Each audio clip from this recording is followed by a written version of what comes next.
নাফাখুম ঝর্ণা বান্দরবনের গহীনে লুকিয়ে থাকা এক জীবন্ত সৌন্দর্য, যার স্বচ্ছ নীলাভ পানি চোখের সামনে পড়লেই মনটা ভরে যায়। বান্দরবনের গহীনে এত সুন্দর জায়গা থাকতে পারে যা এই নাফাখুমকে না দেখলে বিশ্বাস করা যায় না। আর সেখানে যাওয়ার পথটা তো আরও সুন্দর, যেটা আপনার কল্পনার চেয়েও বেশি সুন্দর। প্রকৃতির নীরবতায় মরা এক স্বর্গীয় রাস্তা, যেখানে হাঁটতে হাঁটতে মনে হয় সারাদিন শুধু এই পথেই হেঁটে যাই। এই যাত্রায় আরও রয়েছে থানচি, যেটা বাংলাদেশের সবচেয়ে সুন্দর উপজেলা। থানচির তমাতঙ্গি থেকে চারদিকের যে একটা সুন্দর দৃশ্য উপভোগ করা যায়, যেটা এক কথায় অসাধারণ। থানচির তমাতঙ্গি থেকে দেখা যায় বাংলাদেশের সবচেয়ে উঁচু উঁচু যে পাহাড়গুলো আছে তার সবগুলো, যেমন ডিম পাহাড়, কেওক্রাডং, তাজিংডং, নাম না জানা আরও অনেক পাহাড়। এবং এই ভিডিওতে আরও দেখবেন বাংলাদেশের সবচেয়ে সুন্দর নদী সাঙ্গুর অপার্থিব সৌন্দর্য, যার পথে রয়েছে বিশাল বুকে দাঁড়িয়ে থাকা রাজা পাথর আর রেমাক্রির মতো নয়নবিরাম জায়গা।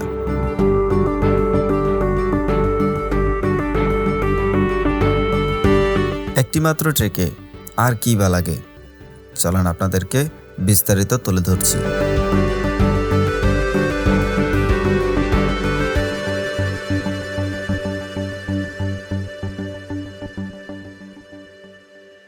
আজকে থানচির গন্তব্য শুরু হচ্ছে এই ওয়াই জংশন থেকে। যেহেতু আমরা গতকাল এই ওয়াই জংশন থেকে বাঁ দিক দিয়ে ঢুকে গিয়েছিলাম, তাই আজকে আবার ডান দিক হয়ে আমরা থানচির দিকে যাচ্ছি। তবে আপনি চাইলে কেওক্রাডং না গিয়েও সরাসরি নাফাখুম দেখতে পারেন। বান্দরবন শহর থেকে চাঁদের গাড়ি অথবা বাসে করে আপনারা বান্দরবনের পাহাড়ের সৌন্দর্য উপভোগ করতে করতে থানচি চলে আসবেন। বাকিটুকু কীভাবে করবেন সেটা ধাপে ধাপে দেখানো হবে।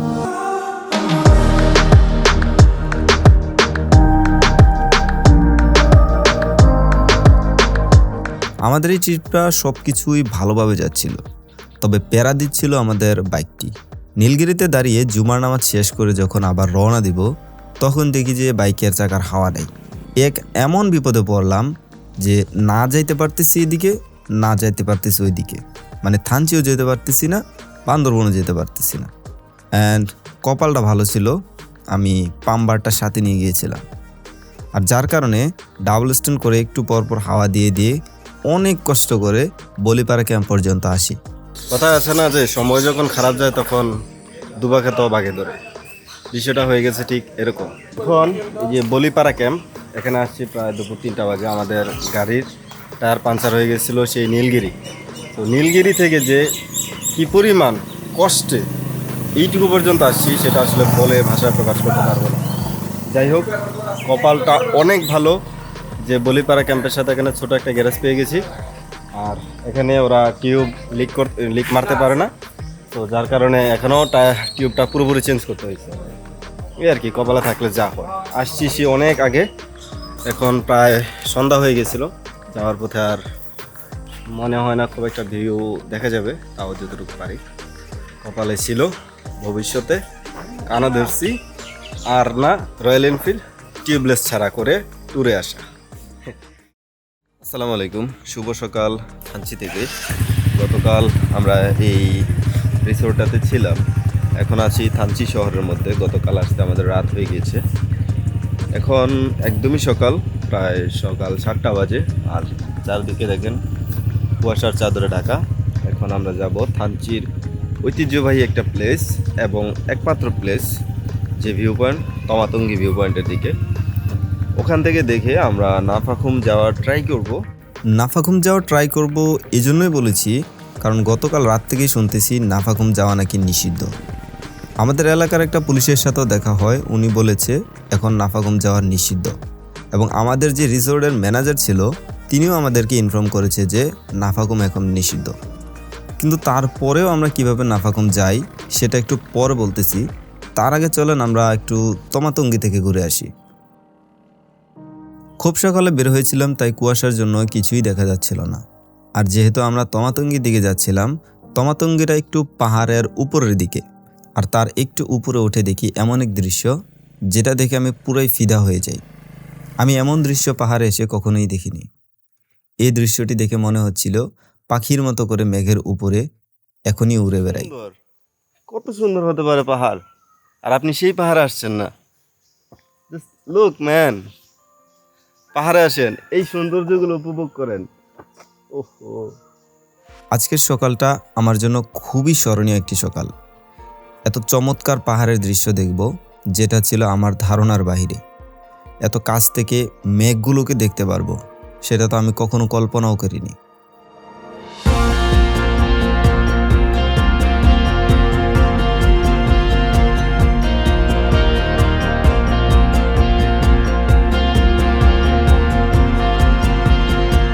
পাহাড়ের রাস্তা দিয়ে চলতে চলতে মাত্র 10 মিনিটের মধ্যেই আমরা পৌঁছে যাই তমাতঙ্গি।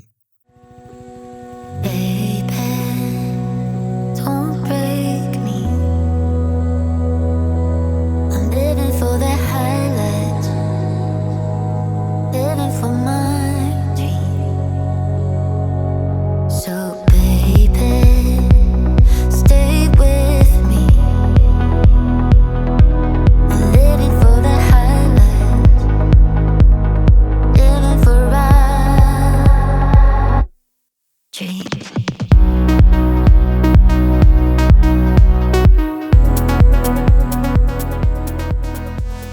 তমাতঙ্গির উপর থেকে এত সুন্দর ভিউ দেখেছিলাম যেটা আমি আমার জীবনে কখনো এত সুন্দরভাবে মেঘকে এত কাছ থেকে ছুঁয়ে দেখিনি। আমি এই মুহূর্তে দাঁড়িয়ে আছি তমাতঙ্গির চূড়ায়, পায়ের নিচে নীরবতা, চোখের সামনে মেঘের রাজ্য। মেঘগুলো যেন আকাশ থেকে নেমে পাহাড়ের বুকে জড়িয়ে ধরেছে। আশেপাশে অচেনা কাশফুল হাওয়ার তালে তালে দুলছে। দূরে দাঁড়িয়ে থাকা পাহাড়গুলো চুপচাপ তাকিয়ে আছে, কিন্তু তাদের নীরবতার মধ্যেই লুকিয়ে আছে হাজারো গল্প, যা শুধু মন খুলে তাকালেই শোনা যায়। এই জায়গায় দাঁড়িয়ে মনে হয় জীবনের সব ক্লান্তি, চাপ, সব না পাওয়ার কষ্ট সবই যেন মেঘের ভিতরে মিলিয়ে যাচ্ছে। এটা শুধু একটা পাহাড় নয়, এটা এমন এক মুহূর্ত যেখানে এসে মানুষ তার নিজেকে আবার নতুন করে খুঁজে পায়। তুমি যদি কখনো জীবনের ভিড়ে হারিয়ে যাও, তাহলে এই মেঘ, এই পাহাড়, এই নীরবতা তোমাকে আবারও বাঁচতে শেখাবে। তমাতঙ্গি থেকে থানচির একটি অসাধারণ সকাল শেষ করে আবারও আসি থানচি বাজারে, আর এখান থেকেই নাফাকুমের যাওয়ার উদ্দেশ্যে রওনা দেব। ওই যে বলেছিলাম সবাই বলতেছিল নিষিদ্ধ, কিন্তু এখানে এসে দেখি অনেকগুলো টিম একের পর এক নাফাকুমের দিকে যাচ্ছে, আর যার কারণে আমরা এটা দেখে লোভ সামলাতে পারিনি। আমরাও একটি টিমের সাথে অ্যাড হয়ে নিলাম। এটা হচ্ছে থানচি পর্যটন সেবা কেন্দ্র। এখান থেকে একটি ফর্ম নিয়ে সেটাকে পূরণ করে থানায় জমা দিতে হবে, এবং থানা থেকে যদি আমাদেরকে পারমিশন দেয় তাহলে আমরা নাফাকুম যেতে পারবো। তবে এই সবটুকু কাজ করবে একজন গাইড, যিনি আমাদের সাথে নাফাকুম যাবেন। থানা থেকে পারমিশন নিয়ে আমরা চলে আসি যেখান থেকে বোট ছাড়বে সেখানে। আর এবারও আমরা যাচ্ছি টোটাল 10 জনের একটি টিম করে, আর 10 জনের জন্য দরকার 2টি নৌকা, কিন্তু গাইড একজন হলেই যথেষ্ট। এই যে সামনেই হচ্ছে আমাদের বাকি টিম মেম্বাররা, ওনারা আছে 8 জন, আমরা সহ 2 জন, টোটাল 10 জন। আমরা যাচ্ছি নাফাকুম। তবে এখানে কিছু টেকনিক ব্যবহার করা লাগছে, যেটা আমি আপনাদেরকে পরে শেয়ার করব। সাঙ্গু নদীর বুক চিরে নৌকাটা ধীরে ধীরে এগিয়ে চলছে রেমাক্রির দিকে। দুই পাশে তাকালেই মনে হয় আমি কি সত্যি বাংলাদেশে আছি, নাকি কোনো কাশ্মীর কিংবা সুইজারল্যান্ডের কোনো গোপন উপত্যকার ভেতর দিয়ে ভেসে বেড়াচ্ছি।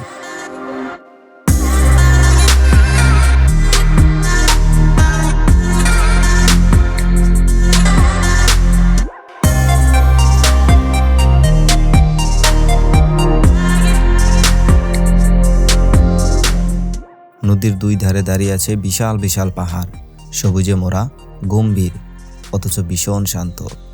মাঝে মাঝে পাহাড়ের গা বেয়ে নেমে আসা আলো ছায়া এই যাত্রাটাকে রূপকথার মতো করে তুলেছে। নৌকার চারপাশে শুধু পানির শব্দ, আর মাথার উপরে বিস্তীর্ণ আকাশ। এই মুহূর্তে মনে হয় জীবনের সব তারা, সব ব্যস্ততা এই সাঙ্গু নদীর স্রোতের সাথে ভেসে অনেক দূর চলে গিয়েছে।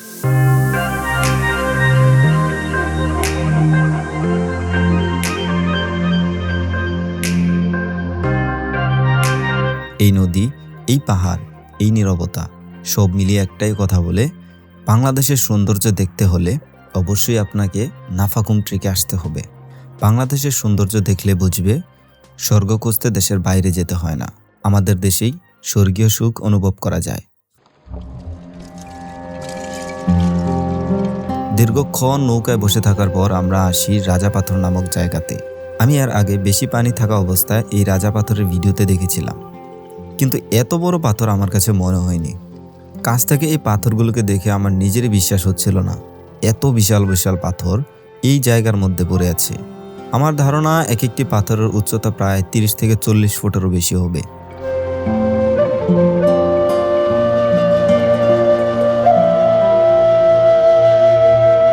ওই যে দূরে দেখা যাচ্ছে পাহাড়গুলো একদম খাড়া হয়ে দাঁড়িয়ে আছে।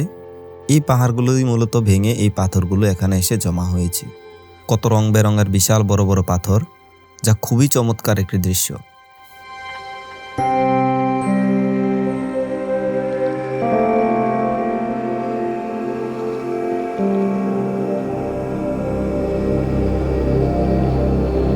আমরা এখন বাঘের মুখ নামে যে জায়গাটা আছে এই জায়গাটাতে নেমেছিলাম, কারণ ওই জায়গায় পানি অনেক কম, এই কারণে আমাদেরকে এখানে নাইমা এদিক দিয়ে হেঁটে আসতে হয়েছে। আর এখান থেকেই বাঘের মুখের এই জায়গা থেকে এই এদিক দিয়ে একটা রাস্তা আছে, সেটা দিয়ে হচ্ছে আপনার লাংলো ওই ঝর্ণাটাতে যাওয়া যায়। তো এখন আবার শুরু হচ্ছে আমাদের নৌকা জার্নি। ভাল লাগতেছে, খুবই ভাল লাগতেছে, মানে অসাধারণ। সাঙ্গু নদীর সৌন্দর্য অসাধারণ।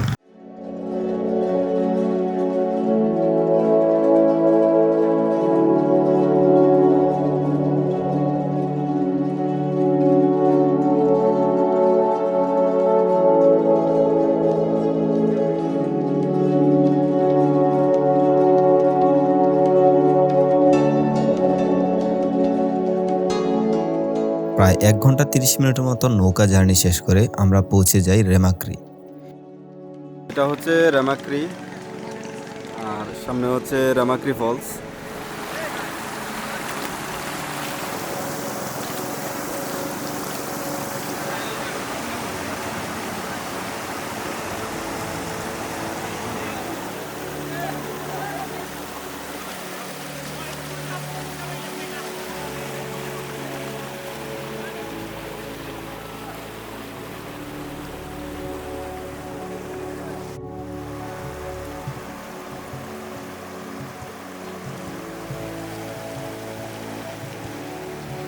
কোনো ট্যুরে এসে যখন জার্নি করতে করতে ক্লান্ত হয়ে যাবেন, তখন হঠাৎ করে যখন এরকম একটা ঝর্ণা পাবেন, সাথে সাথে নিজে একটু ফ্রেশ হয়ে নেবেন। কি যে শান্তি এটাতে!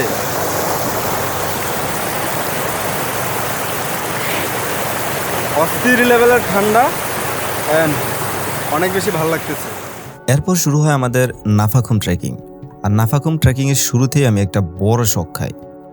আমার ডান দিকে এত স্বচ্ছ নীল পরিষ্কার পানি দেখা যাচ্ছে, আমি দেখে জাস্ট অবাক হয়ে দাঁড়িয়েছিলাম। কিন্তু টিমের বাকি সবাই সামনের দিকে হাঁটতেছিল, যার কারণে আমিও সামনের দিকে হাঁটা শুরু করলাম। আমি বুঝতেই পারলাম না যে আমার সামনের দিকে যতক্ষণ হাঁটবো ততক্ষণ আমার সামনে আরও চমকপ্রদ জায়গা অপেক্ষা করছে। হাঁটতে শুরু করলাম স্বচ্ছ নদীর পাশ দিয়ে নাফাখুমের পথে।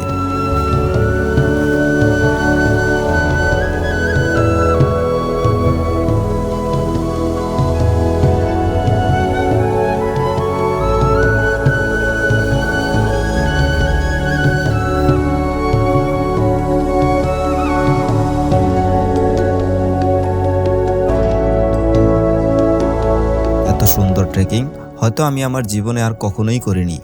প্রকৃতির নীরবতা, আমি হাঁটছি একটি স্বচ্ছ নদীর পাশ ধরে। নদীর পানি এতটাই ক্রিস্টাল ক্লিয়ার, এতটাই নীল, মনে হয় আকাশের একটা অংশ যেন নিচে নেমে এসেছে। হাঁটার পথের ধারে ধারে অচেনা ফুল গাছ, যাদের নাম জানা নেই, কিন্তু সৌন্দর্য বুঝতে কখনো নামের দরকার হয় না।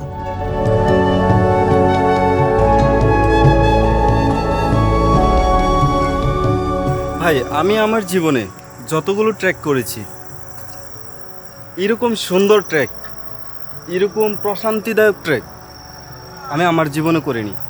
এত সুন্দর স্বচ্ছ পানি, এত সুন্দর স্বচ্ছ পানির পাশ দিয়ে হেঁটে যাচ্ছি, মানে এত লম্বা একটা পথ, প্রায় 2 ঘন্টা ট্রেকিং, বাট তারপরও এটা অনেক বেশি প্রশান্তি দিবে।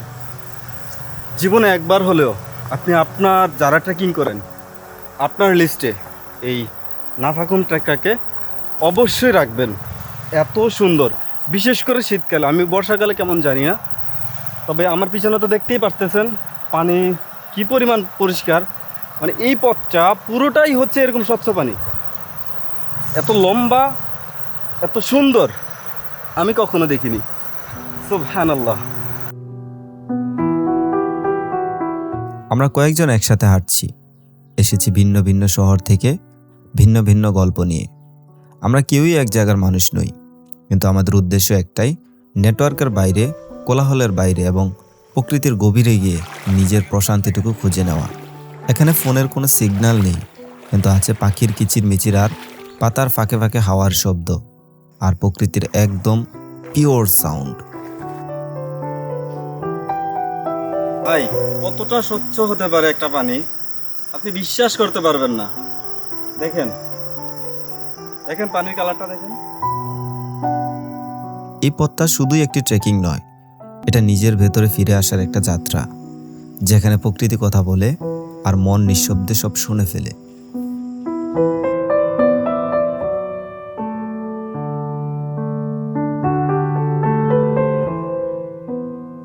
প্রায় 2 ঘন্টার মতো ট্রেকিং করে আমরা ফাইনালি নাফাকুম ঝর্ণা এসে পৌঁছে গেছি। লোক এটা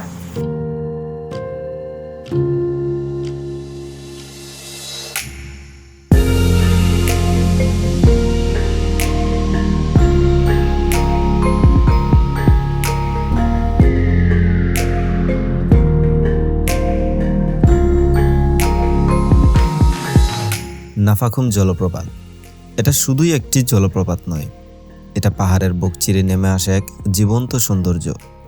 উঁচু পাহাড়ের গা বেয়ে নেমে আসা সাদা জলরাশি নিচে যে পাথরের বুকে আছড়ে পড়ে, আর সেই শব্দে চারপাশ ভরে যায় এক অন্যরকম শক্তি আর প্রশান্তিতে। জলের ছোঁয়ায় বাতাসে ভেসে বেড়ায় শীতলতা, মনে হয় প্রকৃতি নিজের হাতে আমাদেরকে ছুঁয়ে দিচ্ছে। চারপাশে দাঁড়িয়ে থাকা বিশাল পাহাড়গুলো নাফাকুমকে ঘিরে রেখেছে এক রাজকীয় নীরবতায়। এখানে এসে শহরের কোলাহল থেমে যায়, আর শোনা যায় জলের অবিরাম গান আর পাহাড়ের দীর্ঘশ্বাস।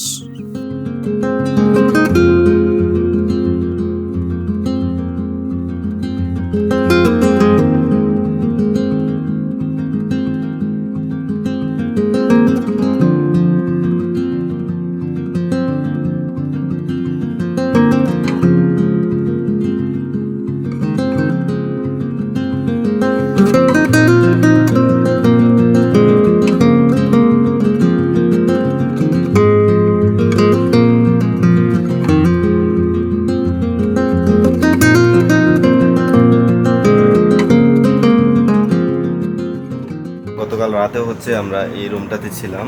এটাতে প্রায় 10 জন ছিলাম। আমি যদি একটু স্পেসটাকে দেখাই, এই যে এরকম প্রায় প্রতিটা বেডে, এখানে প্রায় 3টা বেড দেওয়া আছে। 3টা বেডে 3 জন করে 9 জন ছিলাম, আর এদিকে একজন ছিল, টোটাল 10 জন ছিল।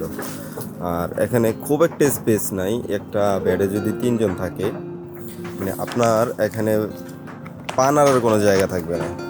সো পাহাড়ে আসলে এই জিনিসটাকে মাইনা নিতে হবে। আর আমি যদি একটু ওয়াশরুমটাকে দেখাই, চলেন।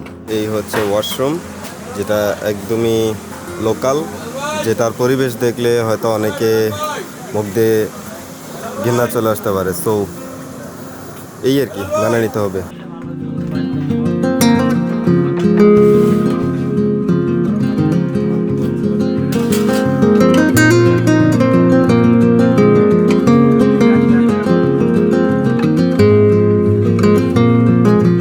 পরদিন সকালে ঘুম থেকে উঠে আমরা একটু নাফাকুম পাড়াটাকে ঘুরে দেখি।